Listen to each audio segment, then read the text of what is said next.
سے نہیں جاؤں گا. فلن ابرحل ارضا، میں باپ کو منہ دکھانے کے قابل نہیں ہوں، مجھ سے نہ باپ کا غم دیکھا جائے گا نہ جو مجھے ذلت اور شرمندگی ہے. فلن ابرحل ارض حتی یأذن لی ابی، باپ مجھے معاف کر کے پرمیشن دے دے کہ واپس آ جاؤ تو چلا جاؤں گا. او یحکم اللہ لی، یا اللہ کوئی فیصلہ کر دے مجھے موت دے دے، میں واپس اب نہیں جاؤں گا. وہو خیر الحاکمین، اللہ بہتر فیصلہ کرنے والا ہے. ارجعوا الی ابیکم، تم سب جاؤ میں یہی ہوں بھائی، اپنے باپ کے پاس جاؤ. فقولوا یا ابانا، اور جا کے ابا سے کہو اے ہمارے ابا، ان ابنک سرق، آپ کے بیٹے نے چوری کی ہے. وما شہدنا الا بما علمنا، ہم تو جو جانتے ہیں وہ بتا رہے ہیں. وما کننا للغیب حافظین، ہمیں غیب کا تھوڑی پتا تھا. ہم نے جو قسمیں اٹھائی تھیں کہ بیٹے کو لے کر آئیں گے ہر صورت میں، تو ہم تھوڑی غیب جانتے تھے کہ بچہ آپ کا چوری کرے گا اور پکڑا جائے گا اور بادشاہ اس کو رکھ لے گا. وَاسْأَلِ الْقَرْيَةَ الَّتِي كُنَّا فِيهَا، یقین نہ آئے تو آپ خود آئیں اس بستی میں جس میں ہم تھے، ان سے پوچھیں. وَالْعِيرَ الَّتِي أَقْبَلْنَا فِيهَا، جس قافلے کے ساتھ ہم واپس آئے ان قافلے والوں سے پوچھ لیں. وَإِنَّا لَصَادِقُونَ، اور ہم سب سچے ہیں. یہ جا کے ابا سے بولو، پورا سکھا رہا ہے میں یہاں بیٹھا ہوں، میں نہیں جا رہا. قَالَ بَلْ سَوَّلَتْ لَكُمْ أَنفُسُكُمْ أَمْرًا، یعقوب علیہ السلام نے فرمایا تمہارے دلوں نے کوئی نئی بات گھڑ لی ہے. یہ بھی اندماج ہے، پورا واقعہ حذف. وہ آئے، ظاہر ہے گھر میں داخل ہوئے ہوں گے، باپ نے بیٹے کو دیکھ کے پریشان، بیٹا کہاں ہے، تو انہوں نے پوری کہانی سنائی. یہ سب قرآن نے حذف کر دیا. قال بل سولت لکم انفسکم امرا، تمہارے دلوں نے تمہارے لیے کوئی بات گھڑ لی ہے، کہانی بنا لی ہے تم نے بیٹے کو غائب کرنے کے لیے. اب دیکھو پہلی مرتبہ بھی یعقوب علیہ السلام نے یہی الفاظ کہے تھے جب وہ یوسف علیہ السلام کی قمیص پہ جھوٹ موٹ کا خون لگا کر لے آئے اور کہا کہ ابا ہم جنگل میں کھیل رہے تھے، بھیڑیے نے آ کے کھا لیا. تو یعقوب علیہ السلام نے کیا فرمایا؟ بل سولت لکم انفسکم امرا، تم نے اپنی طرف سے کچھ گھڑ لیا ہے. بعینہ ہی یہی الفاظ یہاں بھی، حالانکہ یہاں ایسا نہیں تھا. اس سے ہمیں پتا چلا کہ پیغمبر عالم الغیب نہیں ہوتے. ایک بات یہ بھی پتا چلی، دوسری بات یہ کہ بعض دفعہ کسی کے بارے میں قرائن سے یقین ہوتا ہے کہ یہ جھوٹ بول رہا ہے، تو ان مضبوط قرائن کی بیس پہ بھی جبکہ پہلے اس کا کردار جھوٹ کا رہا ہو تو اسے غلط کہا جا سکتا ہے، کیونکہ ہم ظاہر کے مکلف ہیں. 100% یقینی دلائل بعض دفعہ ہمارے پاس نہیں ہوتے. ہاں اس پہ سزائیں نہیں دی جا سکتی، لیکن یہ اسٹیٹمنٹ قائم کی جا سکتی ہے بھائی آج تک اس نے سچ بولا ہے جو اب سچ بول رہا ہے. تو ابھی تو ہمیں تو یہی لگتا ہے اب بھی پھینک رہا ہے یہ. تو یہ یعقوب علیہ السلام کا جو تبصرہ تھا وہ کیا تھا؟ ماضی کو دیکھ کے، بھائی پہلے بھی تو تم نے یہی کیا تھا، ان سے بھی تم کو حسد تھا اور بنیامین سے بھی تم کو حسد، اس لیے اب تم جھوٹ بول رہے ہو. تو نہ پیغمبر عالم الغیب ہوتے ہیں اور نہ شریعت میں یہ ضروری ہے کہ جب تک گواہ نہ ہو آپ کسی کے بارے میں بدگمانی نہیں رکھ سکتے. اگر مضبوط قرائن بھی ہیں تو اس بیس پہ بھی بدگمانی رکھنا جائز ہے، لیکن مضبوط قرائن ہو، وہم نہ ہو، کیونکہ انسان اس سے زیادہ کا مکلف نہیں ہے. اس کی مثال ایسے ہے جیسے کسی نے کسی کو چاقو مار کے باہر نکلا، بندہ قتل ہو گیا، اس کے چاقو پہ خون لگا، وہ بھاگ رہا ہے، آپ نے قتل ہوتے ہوئے نہیں دیکھا نا، لیکن قرائن کیا کہتے ہیں کس نے مارا ہے؟ بھائی یہی ہے، اسی کے پاس چاقو تھا، خون بھی لگا ہوا ہے. یہ تو خیر گواہی کے حکم میں آ جائے گا، یہ تو قرائن نہیں ہے، تو یقینی گواہی ہے. تو ارجعوا بل سولت لکم انفسکم امرا فصبر جمیل، وہی الفاظ جو پہلے کہے تھے وہی اب، کہ کر میں کچھ بھی نہیں سکتا. تم کہہ رہے ہو جا کے قافلے والوں سے پوچھو، میں بوڑھا آدمی ہوں، میں کہاں سے قافلے والوں کو تلاش کرتا پھروں گا، اور مصر کیسے جاؤں گا میں تفتیش کرنے کے لیے. فصبر جمیل، صبر جمیل اس صبر کو کہتے ہیں جس میں ذرہ برابر بھی شکایت نہ ہو. ایک صبر تو ہوتا ہے لیکن اس میں کچھ بے صبری بھی ہوتی ہے. صبر جمیل اعلیٰ درجے کا صبر. وَعَسَى اللَّهُ أَن يَأْتِيَنِي بِهِمْ جَمِيعًا، اللہ سے امید ہے کہ شاید اللہ دونوں کو لے آئے. دیکھو کس قدر غم تھا، کس قدر غم. اس پورے واقعے میں ایک لفظ یعقوب علیہ السلام کی زبان سے ناشکری کا نہیں نکل رہا، ایک لفظ نہیں نکل رہا.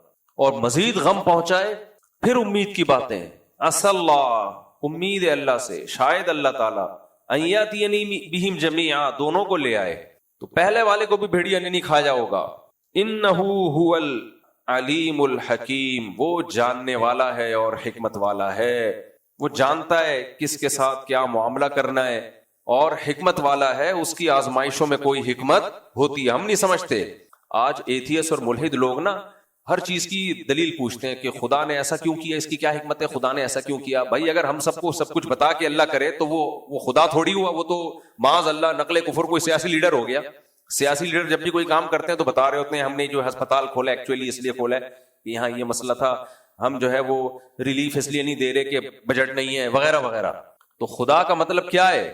خدا ہے, وہ پابند نہیں ہے کہ وہ آپ کو آزمائش میں ڈالے تو بتائے کہ میں نے جو ابھی یہ کیا تو اس میں حکمت یہ ہے, پھر وہ حکمت تھوڑی رہے گی. فصبر جمیل, ہاں, وتولی عنہم. اب ظاہر ہے صبر انسان کوشش کرتا ہے لیکن دل انسان کے اختیار میں نہیں ہے. زبان سے کیسی امید کی باتیں, دل اختیار میں نہیں ہے. وتولی عنہم, پھر حضرت یعقوب نے ان سے پشت پھیری.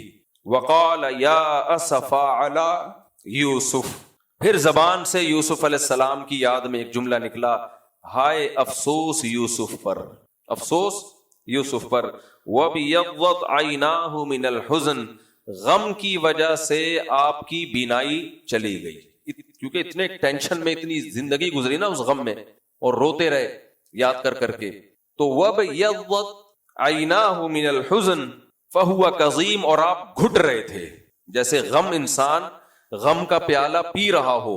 قزیم کا لفظ قرآن نے غم کے لیے بھی استعمال کیا, غصے کے لیے بھی استعمال کیا. اس سے قزیم کے لفظ کو سمجھنے میں مدد ملے گی. قرآن کہتا ہے نا نیک لوگوں کی صفات ہے الکاظمین الغیظ, اپنے غصے کے گھونٹ کو پیتے ہیں. قزم کہتے ہیں کڑوی چیز کو پینا. تو جیسے کوئی کڑوی دوا کسی نے دی ہو, دل نہیں چاہ رہا لیکن آپ نہ چاہتے ہوئے اس کو حلق میں اتار رہے ہو. تو اب غصے کے گھونٹ کو آدمی دل چاہ رہا ہوتا ہے غصہ جاری کر دے, اندر سے خالی ہو جائے, بالکل ریلیکس ہو جائے. لیکن اگر آپ اس کو پی رہے ہو, برداشت کر رہے ہو تو اسے, یعنی آپ کا جو دل ہے وہ الگ ٹریک پہ چل رہا ہے اور آپ کی عقل الگ ٹریک پہ چل رہی ہے, آپ بریکیں لگا کے روک رہے ہو اس کو. تو اللہ فرماتے ہیں فَهُوَ كَظِيمٌ, وہ حزن اور غم کے گھونٹ کو پی رہے تھے, یعنی صبر کر رہے تھے, ناشکری کی باتیں زبان سے نہیں کر رہے تھے.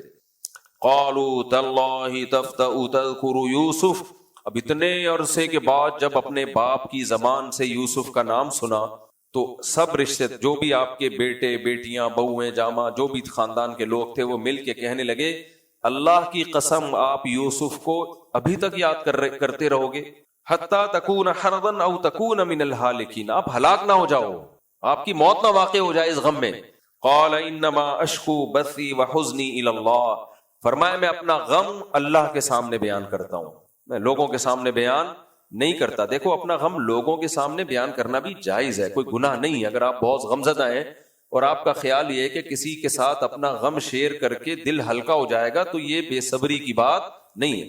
ہاں, رونا پیٹنا ہر وقت ایک ہی ٹاپک کو موضوع بنا لینا اور سب کی دنیا میں پھیلاتے رہنا اس بات کو, یہ غلط ہے. اگر کوئی آپ کا ایسا قریبی ہے جس سے غم شیئر کرنے کے بعد آدمی کو لگتا ہے میں ہلکا ہو جاؤں گا تو یہ جائز بلکہ ترغیب ہے, کیونکہ شریعت میں غم کو پالنے کی اجازت نہیں ہے. ایک غم اللہ کی طرف سے وہ تو بے اختیاری ہے. تو فرمایا کہ انما اشکو بثی وحزنی الی اللہ, میں اپنا غم اللہ کے سامنے بیان کرتا ہوں. واعلم من اللہ ما لا تعلمون, اللہ کے بارے میں وہ کچھ جانتا ہوں جو تم نہیں جانتے. دیکھو ہم سب اللہ کے بارے میں سب کچھ جانتے ہیں, یہ تو شریعت نے بتا دیا ہمیں. اللہ قدرت والا ہے, ہر مسلمان اللہ کے بارے میں بیسک نالج رکھتا ہے, نہیں رکھے گا تو کافر ہے. اللہ قدرت والا ہے, اللہ اپنے بندوں پر مہربان ہے, اللہ ظالم نہیں ہے. تو یہ کون سی ایسی چیز تھی جو یعقوب علیہ السلام جانتے تھے ان کے بچے نہیں جانتے تھے؟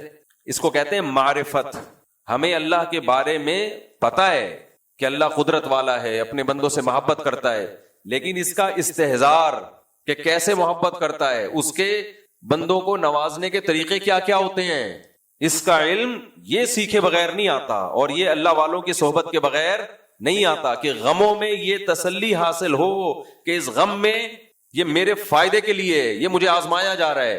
اب کیسے آزمایا جا رہا ہے بھائی؟ اسباب کی دنیا میں تو نا امید ہیں, عرصہ دراز ہو گیا یوسف علیہ السلام کو غائب ہوئے ہوئے, اور دوسرا بیٹا بھی غائب ہو گیا, لیکن کہہ رہے میں اللہ کے بارے میں وہ جانتا ہوں جو تم نہیں جانتے. کیا مطلب؟ وہ ناکامیوں کے نقشوں میں کامیابیاں پیدا کر دیتا ہے. تو اس لیے میں ان اسباب اور ناکامیوں کے نقشوں کو دیکھ کر نا امید نہیں ہوں, اور کچھ نہیں تو موت واقع ہو جائے گی نا. تو آخرت میں اس کا اجر ملے گا. تو یعنی یہ میرے حق میں بہتر ہے، لیکن ظاہر ہے غم تو ہے نا. یا بنی اذهبوا فتحسسوا من یوسف واخیہ ولا تیأسوا من روح اللہ. یعقوب علیہ السلام کو یقین تھا کہ یہ میرے بیٹوں کا کام ہے، وہ دونوں زندہ ہیں، یا انہوں نے کہیں ان کو جو ہے مجھ سے دور کیا ہے. تو اے میرے بیٹو جاؤ اور یوسف اور اس کے بھائیوں کو تلاش کرو. تم جوان لوگوں دنیا میں ٹریولنگ کر سکتے ہو. ولا تیأسوا من روح اللہ، اور اللہ کی رحمت سے نا امید مت ہو. انہ لا ییأس من روح اللہ الا القوم الکافرون. اللہ کی رحمت سے صرف کافر ہی مایوس ہوتا ہے، مسلمان مایوس نہیں ہوتا. آج یہ ہمیں دنیا میں نظر آ رہا ہے. دنیا میں خودکشی کا ریشو مسلمانوں میں زیادہ ہے یا کافروں میں؟ بولتے کیوں نہیں؟ ٹینشن کے ریشو کافروں میں زیادہ ہے یا مسلمانوں میں؟ ابے نہیں ہوئے، ٹینشن کی چیزیں، ٹینشن کا نہیں، ٹینشن کے اسباب کافروں میں زیادہ ہیں یا مسلمانوں میں؟ اسباب کی بات کر رہا ہوں. یعنی اور آسان کر دیتا ہوں، گاڑی اردو ہو رہی ہے. ٹینشن دینے والی چیزیں کافروں میں زیادہ ہیں یا مسلمانوں میں؟ کافروں کے پاس یہ والی چیزیں ہیں جو ہمارے پاس ہیں؟ نہیں، یعنی ٹینشن والی. کافروں کے گٹر کے ڈھکن ہوتے ہیں کہ نہیں ہوتے؟ ہوتے ہیں. ہم لوگ کے ہوتے ہیں؟ نہیں. ان کے ہاں ہمارے ہاں صاف پانی ہے یا ان کے ہاں؟ ان کے ہاں. ان کے روڈ بنے ہوئے ہوتے ہیں یا ہمارے؟ ان کے حکمران کرپشن کرتے ہیں یا ہمارے ان کے بھی کرتے ہیں. اتنے نیک نہیں ہے وہ، یہ ذہن میں رکھو. بھی بہت بڑی فلمیں ہیں، وہ بڑے طبیعت سے کرتے ہیں، وہ ہماری طرح چھچورے نہیں ہیں چپل چرانے والے. کہتے ہیں یہ چپلیں چرا کے ٹائم ضائع نہیں کرو، وہ جب کرنی ہے تو بڑی چیز. اور پھر وہ ٹائم میں ایسے گھوم رہے ہوتے ہیں، لوگوں کو کرپشن کے خلاف ترغیبیں دے رہے ہوتے ہیں. اتنی نیک نہیں ہے جتنا ہم سمجھ رہے. خیر، لیکن بہرحال عمومی طور پہ دیکھا جائے تو ساری ٹینشن کی چیزیں ہمارے ہاں. بعض لوگوں کے یہاں دو بھی ہو گئی ہیں ٹینشن کی چیزیں، تین ہو گئی ہیں جب سے میرے بیانات شروع ہوئے. ان کے ہاں ٹینشن کی کوئی چیز بولو نہیں ہے. تو ان کے ہاں ساس نہیں ہوتی، بس ایسی نام کی ہوتی ہے ساس. وہ کوئی کہہ رہا ہماری ساس ماشاءاللہ، وہ پھر میری بھی ساس ہے نا، اللہ تعالیٰ نیک ہے الحمدللہ، ٹھیک ہے نا. سسر سالے. خیر، مہنگائی، غربت، نہ صاف پانی ہے نہ صاف ہوا ہے. بیرون ملک سے ہمارا جہاز جیسے ہی لینڈ کرتا ہے نا کراچی، 2-4 دن تک مجھے کھانسی نزلہ ہوتا ہے. حالانکہ میں کراچی سے بڑی محبت کرتا ہوں، کھانسی نزلے میں بھی مجھے کراچی پسند ہے. اور میں ایک بات بتاؤں، جو کراچی میں رہ گیا نا، کراچی چھوڑ کے نہیں جا سکتا. وہ دنیا چھوڑ دیتا ہے، کراچی نہیں چھوڑتا. اور اگر کسی مجبوری سے چھوڑ دیا، ساری زندگی کراچی کو یاد کرتا ہے وہ. تو اتنی ٹینشنوں میں بھی ہمیں کراچی اچھا لگ رہا ہے. حیرت کی بات ہے یا نہیں؟ خیر، ٹینشنوں کے باوجود بھی خودکشی کا ریشو کس میں زیادہ؟ ان میں. اس کی وجہ یعقوب علیہ السلام نے بیان کی ہے. انہ لا ییأس من روح اللہ الا القوم الکافرون. یعقوب علیہ السلام کہتے ہیں اللہ کی رحمت سے کافر نا امید ہوتا ہے، مسلمان نا امید نہیں ہوتا. تو ان کے یہاں کوئی ٹینشن کی چیز نہیں ہے، لیکن ذرا سی ٹینشن ہوگی نا امیدی، کیونکہ خدا کو مانتے ہی نہیں ہے. وہ سمجھتے اب ہماری زندگی ٹینشنوں میں ہی گزرے گی. ہم خدا کو مانتے ہیں الحمدللہ، اللہ کی توفیق سے اللہ کو مانتے ہیں، اللہ بچائے ہمیں ٹینشنوں سے. لیکن اگر کوئی ٹینشن آ جائے تو کس کی طرف توجہ ہوتی ہے؟ بھائی ہمیں تو اللہ نے دعا سکھا دی، اذا اصابتہم مصیبہ، جب انہیں کوئی مصیبت پہنچتی ہے، قالوا تو یہ کہتے ہیں، انا للہ، ہم اللہ کے غلام ہیں، وانا الیہ راجعون، غلام پر تصرف آقا کو ہوتا ہے. اس دنیا میں ہماری نہیں چلے گی، کس کی چلے گی؟ اللہ کی. اور ہم نے اسی کی طرف لوٹ کر جانا ہے، وہ ان غموں کا ہمیں اجر دے گا. کتنا زبردست شعر ہے نا، اقبال کا ہے یا پتہ نہیں کس کا ہے. تندیے باد مخالف سے نہ گھبرا اے شاہین، یہ تو چلتی ہے تجھے اونچا اڑانے کے لیے. پریشانیوں میں انسان سروائیو کرتا ہے تو کچھ نکھرتا ہے. اور برگر فیملیوں کے بچے جنہوں نے کبھی کوئی ٹینشن ہی نہ دیکھی ہو، وقت پہ ان کو ناشتہ ملا، پاٹھا کھا لو، ڈبل روٹی کھا لو، یہ کھا لو، وہ کھا لو، وہ کم بخت پھر بھی کچھ بھی نہیں کھاتا، وہ صرف دماغ کھاتا ہے. غریب کا بچہ روٹی کو فوکس کرتا ہے، روٹی کھاؤں گا. امیر کا بچہ کیا کھاتا ہے؟ کھوپڑی. کتنی چیزیں اس کو سامنے رکھی ہوئی ہوتی ہیں، نخروں میں ہی وہ زندگی. پھر اس کے بہن بھائی بھی نہیں ہوتے تو بہن بھائی بھی ٹینشن دیتے ہیں بچپن میں، اس سے بھی بچہ کے دماغ بڑھتا ہے، وہ بھی نہیں ہوتے. تو لاڈ پیار میں ایک بھی کیا بجاؤں میں زیادہ ڈیٹیل میں نہیں جا رہا، صورت رہ جائے گی. اچھا خیر، تو امیر کے بچے سے مجھے کوئی نفرت نہیں ہے، امیروں کو بھی اچھے بچے ہوتے ہیں، لیکن تھوڑا سا ان کو نیچرل لائف دو. مٹی میں کھیلنے کے لیے لے جایا کرو، مٹی کے بولو گولے اٹھا اٹھا کے چپیٹو ایک دوسرے کے. ہم غریب فیملی سے نہیں تھے، متوسط فیملی سے تھے لیکن پھر بھی ہم کھیلے بہت ہیں. بارش کے دنوں میں نا کیچڑ میں جاتے تھے ابا سے چھپ کے. ابا ہمارے بہت صاف ستھرے نیوی میں تھے نا, تو بہت فوجی والا ان کا دماغ تھا, صفائی ستھرائی. ہم لوگ کیا کرتے تھے, کیچڑ اٹھا اٹھا کے پورا چپکا دیتے تھے سامنے والے کے منہ. اور بھاگتے کیوں تھے, اس لیے کہ اب اس کا نمبر ہے, ٹھیک ہے نا. تو بچے تو اس ماحول میں پلتے ہیں یار, وہ صحیح بچے ہوتے ہیں. ابھی تو ذرا سا بچے کو کچھ اے سی تیز ہو گیا نا, اگلے دن نمونیا ہو گیا اس کو. ذرا سا اے سی کا 1 پوائنٹ کم کر دیا نا ٹیمپریچر, نمونیا, پکا نمونیا ہے اس کو. پسینہ زیادہ نکل گیا, ڈاکٹروں نے بھی بڑا ٹینشن ڈالی. پسینہ زیادہ ایکچولی اب آپ کی نا الیکٹرولائٹس کم ہو گئی ہیں آپ کے, تو اب آپ جو ہے نا فوری طور پر اس میں دیر نہ کریں, فوراً ORS الیکٹرولائٹس پوری کریں آپ. یہ یار ہم جون جولائی کی گرمیوں میں روزے بھی ہوتے تھے, بھاری بھرکم بستے لٹکا کے دور جاتے. رمضان میں مجھے یاد ہے 9-10 سال عمر تھی ہماری, بھاری بھرکم بستے لٹکا کے جاتے, آدھا گھنٹہ پونا گھنٹہ پیدل, واپس آتے 12-1 بجے, زبان پیاس سے خشک ہو رہی ہوتی تھی اور ہم برداشت کرتے تھے غروب آفتاب تک. اور کیسے جو بوڑھے لوگ ہیں ان کو یاد ہوگا وہ دور, کس قدر ٹھنڈے پانی کے نا بالٹیاں سروں پہ ڈال رہے ہوتے تھے. ایک ہمارے محلے میں درخت تھا, ایک پلیا بنی ہوئی تھی اس پہ بیٹھنے کی جگہ, تو وہاں سارے محلے کے بزرگ آ کے بیٹھا کرتے تھے, بچے بھی آ کے نا رمضان میں, تو بالٹیاں بھر کے پانی کی ڈال رہے ہیں. مولوی صاحب ہمارے بیٹھے ہوتے تھے ایسے چودھری بن کے, لاؤ بالٹی لے کر آ گھر سے. تو لوگ جاتے تھے امام صاحب کے لیے, ہم بھی بیٹھے ہوتے تھے, سر پہ ڈال رہے ہیں نا امام صاحب کے, تولیے ٹھنڈے کر کے اپنے اوپر ڈال رہے ہیں. میرے والد صاحب دوپہر گرمی میں آفس سے آتے تھے, تو آتے ہی پھر وہ تولیہ ٹھنڈا کر کے اپنے سر پہ ڈال لیا کرتے تھے. یہ روزے ہوتے تھے. تو مجھے تو نہیں یاد کوئی ایک بندہ بھی ٹہلا ہو. تو اب دیکھو کیا حال ہو گیا, ذرا سی گرمی فوراً یوٹیوب کیا کرنا ہے اس گرمی میں, ڈاکٹر بتا رہے ہوتے ہیں الیکٹرولائٹس اور یوں ہو گیا اور ہیٹ اسٹروک ہوگا. پپو ڈاکٹر صحیح کہہ رہا ہوتا ہے لیکن بن کیا گئے ہیں, عجیب سے بن گئے یار. اللہ بچائے, یہ ٹاپک نہیں ہے, میں زیادہ دائیں بائیں چلا گیا. خیر, تو لا تیأسوا من روح اللہ, اللہ کی رحمت سے مایوس مت ہو. اللہ کی رحمت سے کون مایوس ہوتا ہے؟ کافر. مسلمان مایوس نہیں ہوتا. اللہ ہمیں بھائی غموں سے بچائے, ہم بہت نالائق ہیں. اللہ نہ کرے کوئی غم مقدر میں ہو تو پھر اللہ صبر کی توفیق دے. فلما دخلوا علیہ, چلے گئے بھائی واپس, راشن بھی لینا تھا, بھائی کی سفارش بھی کرنی تھی. قالوا یا ایھا العزیز, قسم پرسی کی حالت میں محل میں داخل ہوئے اور کہنے لگے اے عزیز مصر. اچھا میں نے شاید کہہ دیا کہ بادشاہ بن چکے تھے کل کے بیان میں, تو وہ بادشاہ نہیں تھے, عزیز مصر ہی تھے. یا ایھا العزیز مسنا واہلنا الضر, ہمیں اور ہمارے گھر والوں کو بڑی پریشانی پہنچی ہے, بہت مشکلات میں ہیں. وجئنا ببضاعۃ مزجاۃ, اب تو جتنا راشن چاہیے اس کے پورے پیسے بھی نہیں ہیں ہمارے پاس. راشن چاہیے ہمیں, پیسے ہمارے پاس تھوڑے ہیں, جتنی آپ نے قیمت رکھی ہے وہ پیسے بھی نہیں ہیں.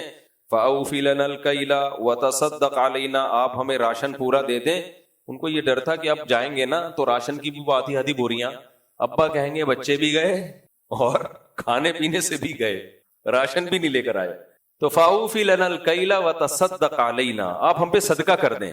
ان اللہ یجزی المتصدقین, اللہ صدقہ کرنے والوں کو اچھا بدلہ دیتا ہے. اللہ کی طرف نسبت کر رہے ہیں.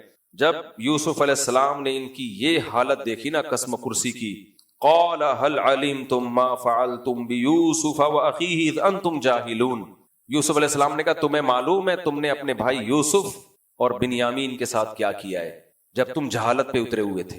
قالوا اانک لانت یوسف, وہ فوراً کہنے لگے کیا کہیں آپ ہی یوسف تو نہیں ہو, کیونکہ ظاہر ہے بات چیت کا انداز اور شباہت تو تھی نا, لیکن کنفیوز تھے کہ بھئی یہ یوسف کیسے بن سکتے ہیں. تو قالوا اانک لانت یوسف, کہیں ایسا تو نہیں ہے کہ آپ یوسف ہو. قال انا یوسف وہذا اخی, یوسف علیہ السلام نے فرمایا ہاں میں یوسف ہوں اور یہ میرا بھائی. قد من اللہ علینا, تحقیق اللہ نے ہم پر احسان کیا ہے, یہ اللہ کا انعام ہے ہم پر. انہ من یتقی ویصبر, اور یہ صرف ہم پر نہیں ہے, اللہ کا قانون ہے, اللہ کا ضابطہ ہے. من یتقی ویصبر, جو گناہوں سے بچتا ہے اور صبر سے کام لیتا ہے. یہ صبر کا جملہ بہت اہم ہے. صبر کا کیا مطلب ہے؟ جلدی کسی چیز کو حاصل کرنے کی کوشش کرو گے نا اللہ کی نافرمانی سے تو مل جائے گی, لیکن عذاب بن کے ملے گی. بعض دفعہ اپنے حقوق چھوڑنے پڑتے ہیں, خواہشات کو قربان کرنا پڑتا ہے, جس حالت میں ٹھیک ہے بھائی اسی پہ راضی ہیں, اس کا نتیجہ کیا نکلتا ہے؟ فإن اللہ لا یضیع اجر المحسنین، اللہ ایسے نیک لوگوں کے اجر کو ضائع نہیں کرتا۔ آج وراثت بٹ رہی ہوتی ہے تو بہنوں کو دیتے ہوئے جان نکل رہی ہے، بھائی دے دو آپ، اللہ اپنے خزانوں سے تمہیں دے گا۔ بڑا بھائی چھوٹے بھائی کی وراثت نہیں دے رہا، سانپ بن کے بیٹھا ہوتا ہے، پہلے میں اتنا کما لوں پھر میں ان کا حصہ نکال لوں گا قسطوں میں۔ چھوڑ دے یار، اللہ پہ توکل کر، دے دے، یہ ہے صبر۔ اس وقت روک لو اپنے آپ کو، کوئی ناجائز کام تو دور کی بات، دولت کے حصول کے لیے کوئی نامناسب کام بھی مت کرو۔ آپ کی دکان کھل گئی، اسی کے ساتھ ایک اور نے دکان کھول لی، اب آپ اس کے خلاف لوگوں کو ورغلا رہے ہیں، سازشیں کر رہے ہیں کہ یار میری دکان کا ایسا نہ ہو بیٹھ جائے، یہ اس کی چل پڑے۔ کوئی بات نہیں یار، چھوڑ دو اس کو، آپ اپنا کام میں لگے رہو۔ تو صبر کرو گے تو اللہ نیک لوگوں کے اجر کو ضائع نہیں کرتا۔ جب یہ بات سنی قالوا تاللہ لقد آثرک اللہ علینا، اس سے پہلے تو حسد تھا نا یوسف علیہ السلام سے، اب کہہ رہے ہیں اللہ کی قسم، اللہ نے آپ کو ہم پہ ترجیح دی ہے، اللہ نے آپ کو سلیکٹ کیا ہے۔ کسی سے حسد ہونا، اس کے تعریفی کلمات قسم اٹھا کے کہنا بہت مشکل ہے، جس سے انسان کو جیلسی ہو وہ تو اور جلن میں آ جاتا ہے نا۔ جیسے شیطان آ گیا تھا نا جلن میں، جب آدم علیہ السلام کو اللہ نے شیطان کو حکم دیا سجدہ کرو، اس نے کہا کیوں کروں بھائی؟ اس کو حسد ہوا کہ بھائی میرے بات، جیسے کمپنیوں میں کیا ہوتا ہے، کوئی نیا امپلائی آئے تنخواہ زیادہ ہو تو پرانے والے کو کہتا ہے یار یہ اس کو تو میں مار کے قتل کر دوں میں اس کو۔ تو شیطان کو جیلسی ہوئی کس سے؟ آدم علیہ السلام سے۔ تو جب اللہ نے شیطان کو تنبیہ کی کہ نکل جا، تو شیطان کو احساس ہونا چاہیے نا، کیا خیال ہے؟ احساس ہونا چاہیے۔ اس وقت شیطان کو کہنا چاہیے تھا اللہ میں نے سجدے سے انکار کیا، تو نے آدم کو مٹی سے مجھے آگ سے بنایا، لیکن اب تجھے غصہ آ گیا تو یہ میں مان لیتا ہوں کہ تیری نظر میں آدم کی فضیلت ہے مجھ سے زیادہ، مان لینا چاہیے تھا نا۔ تو یعقوب علیہ السلام کے بھائیوں نے یہاں مان لیا، شیطان تو نہیں مانا لیکن یعقوب علیہ السلام کے بھائیوں نے مان لیا، اپنی زبان سے قسم اٹھا کے اقرار کیا، کیونکہ اب آپشن نہیں بچا بھائی، اتنا اللہ نے نوازا ہے تو اللہ کی نظر میں آپ بہتر ہو، تو پہلے ہی مان لے، اچھا نہیں ہے؟ ہمیں جب کسی سے حسد ہوتا ہے تو ہم اس کے خلاف جاتے رہتے ہیں، لیکن اللہ اس کو ترقیاں دیتا رہتا ہے، آخر میں آ کے کہتے ہیں ہاں بندہ تو اچھا ہی ٹھیک ہی لگ رہا ہے، کوئی صاحب علم محسوس سا ہو رہا ہے، نیک آدمی محسوس ہو رہا، ابھی بھی محسوس ہو رہا ہے بھائی، جس میں جو صلاحیت ہے پہلے مان لو۔ کوئی ذہین ہے مان لو یار یہ بہت ذہین ہے، کسی کے پاس علم ہے مان لو یار یہ بہت عالم ہے، کسی کے پاس صحت اچھی ہے، جم میں آپ جاتے ہو، دوسرا زیادہ طاقتور ہے، مان لو بھائی وہ اس کی باڈی ہم سے۔ حسد تو بیسیوں چیزوں میں ہوتا ہے، کوئی خاتون دوسری خاتون کو دیکھیں کہ یہ آپ سے زیادہ خوبصورت ہے، مان لیں بھائی یہ مجھ سے زیادہ بولو خوبصورت ہے، ٹھیک ہے آنٹی، آپ انٹی سوری انٹی کہہ دیا، آپ انٹی کو انٹی کہہ دو نا تو سارا حسن ختم ہو جاتا ہے۔ تو مان لینے میں کوئی حرج نہیں، کسی کے اندر کوئی اچھی صفت ہو تسلیم کر لینا چاہیے، ورنہ بعض دفعہ اللہ حاسد کو نیچا دکھانے کے لیے منوا کے چھوڑتا ہے، پھر بعد میں اقرار کرو گے وہ مزیداری نہیں آئے گی، لوگ کہیں گے اب تو ماننا پڑے گا تمہیں، تو اس لیے حسد کرنا ہی نہیں چاہیے۔ اور حسد جب تک ختم نہیں ہوگا جب تک اللہ پہ توکل اعتماد نہ ہو، دنیا کو مسافر خانہ نہ سمجھو بھائی، کوئی بات نہیں یار، اصل کیا ہے؟ آخرت ہے۔ قالوا تاللہ لقد آثرک اللہ علینا، اللہ کی قسم اللہ نے آپ کو ہم پہ ترجیح دی ہے، وَإِن كُنَّا لَخَاطِئِينَ، ہم گناہ گار تھے، ہم غلطی پر تھے، آپ پر جو الزامات لگاتے تھے۔ قال لا تثریب علیکم اليوم، کوئی حرج نہیں ہے، یغفر اللہ لکم، سب معاف، میں تم سے کوئی انتقام نہیں لوں گا، اللہ سے بھی دعا کرتا ہوں اللہ تمہاری مغفرت کرے، وَهُوَ أَرْحَمُ الرَّاحِمِينَ، وہ رحم کرنے والوں میں سب سے زیادہ۔ تمہیں غلطی کا احساس ہوا، اللہ سے دعا کرتا ہوں اللہ تمہاری مغفرت کرے۔ اذهبوا بقمیصی ھذا، یہ میری قمیص ہے اسے لے کے جاؤ، فَأَلْقُوهُ عَلَى وَجْهِ أَبِيهِ، اور میرے والد کے چہرے پہ اس قمیص کو ڈال دو، یاتی بصیرا، ان کی نگاہیں لوٹ آئیں گی۔ اٹ از کالڈ معجزہ، یہ قرآن شرک نہیں سکھا رہا، قرآن معجزے سنا کے قرآن و سنت سے نہیں ہٹا رہا۔ ہمیں لوگ کہتے ہیں بابوں کی کرامتیں سنا کے قرآن و سنت سے ہٹاتے ہو، کرامتیں اور معجزے قرآن و سنت سے ملاتے ہیں اگر ان کو صحیح طرح ایکسپلین کیا جائے، ہٹاتے جب ہے جب ان کو یہ سمجھا جائے کہ بابوں کے پاس اختیارات ہیں، یوسف علیہ السلام کے پاس بینائی لانے کے اختیارات ہیں، نا نا نا، اس وقت اللہ نے حضرت یوسف کو وحی کر دی کہ آپ کے ہاتھ پہ یہ معجزہ ظاہر ہوگا کہ آپ کی قمیض والد کے آنکھوں پہ ڈالی جائے گی، میں والد کی بینائی لے آؤں گا، ورنہ قمیض میں کوئی ایسی میڈیسن نہیں لگی ہوئی ہوتی۔ اور یہ بھی نہیں اللہ نے کہا کہ اب آپ کو بینائی لوٹانے کی طاقت دے دی ہے میں نے، جتنے بھی نابینا لوگ ہیں آپ کے پاس آیا کرے اور آپ کی قمیض آنکھوں پہ ڈلوایا کرے، نا نا نا نا، یہ شف سرکار جو ہے نا، شف سرکار، لوگ ہمیں کہتے ہیں نا، ابھی وہ اس پوڈ کاسٹ کے بعد تو بہت لوگ کہہ رہے ہیں جو